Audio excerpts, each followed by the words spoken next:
saya Putu Ina Kusna Dewi dari Prodi Manajemen kelas B.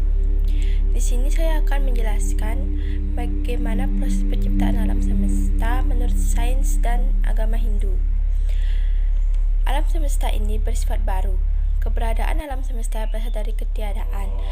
Dalam hal yang baru, ada maka pasti ada yang menciptakan. Lalu siapakah yang menciptakan alam semesta ini dari ketiadaan menjadi ada? Untuk menjawab pertanyaan tersebut, maka akan dikaji berdasarkan ilmu pengetahuan atau sains. Berdasarkan ilmu pengetahuan atau sains yang juga mengatakan bahwa alam semesta bersifat baru. Jadi jawaban dari pertanyaan ini terdapat dua kemungkinan, yaitu alam semesta sendiri yang telah menciptakan dirinya sendiri dan atau zat lain di luar dari alam semesta yang telah menciptakannya.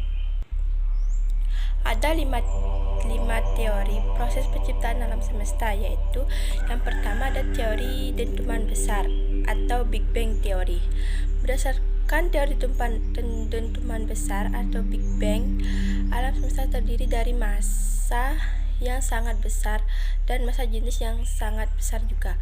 Kemudian adanya reaksi inti mengakibatkan massa tersebut meledak dan mengembang sangat cepat hingga menjauhi pusat ledakan. Yang kedua ada teori keadaan tetap. Berdasarkan teori keadaan tetap, alam semesta tidak mempunyai awal dan alam semesta juga tidak akan berakhir atau akan ada sepanjang masa. Jika teori dentuman besar menyatakan bahwa alam semesta itu bergerak atau selalu berubah. Lain halnya dengan teori keadaan tetap menyatakan bahwa alam semesta itu bersifat tetap atau tidak berubah. Yang ketiga ada teori mengembang dan memapat. Isi dari teori mengembang dan memapat adalah ada suatu siklus yang terjadi di alam semesta. Setiap satu siklus akan mengalami masa ekspansi dan satu masa kontraksi. Yang keempat ada teori massa kuantum. Di dalam teori ini, alam semesta dinyatakan sudah ada dari awal dan akan terus ada sepanjang masa. Teori ini juga menyatakan bahwa alam semesta tidak memiliki ruang hampa. Dengan kata lain, di dalam alam semesta hanya ada partikel-partikel subatomik. Dan yang terakhir yaitu ada teori berayun. Kelanjutan dari teori dentuman atau ledakan besar adalah teori berayun. Menurut teori ini, proses perlambatan yang terjadi memunculkan sebuah hipotesis yang menyatakan bahwa alam semesta ini tidak bertepi dan tidak ada batasannya. Dalam ajaran kosmologi Hindu, alam semesta dibangun dari 5 unsur, yakni zat padat atau tanah, yang kedua ada zat cair atau air, yang ketiga ada zat gas atau udara, dan yang keempat ada api atau plasma, dan yang kelima ada ether.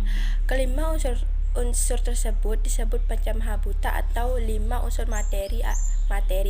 Alam semesta merupakan penggabungan dari kekuatan Purusa dan Prakrti atau kecerdasan dan kekuatan tertinggi yang mengendalikan kekuatan material. Alam dipandang sebagai sosok suatu makhluk yang sangat besar yang merupakan perwujudan dari kekuatan kosmis. Nah, di sini saya juga akan menjelaskan hubungan penciptaan alam semesta menurut sains. Penciptaan alam semesta diawali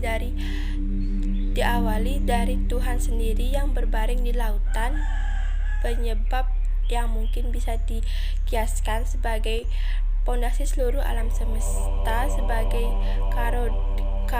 Karanodakasai Wisnu yang maha besar. Dari setiap pori-pori Karanodakasai Wisnu muncullah Garbhodakasai Wisnu yang memunculkan sebuah alam semesta.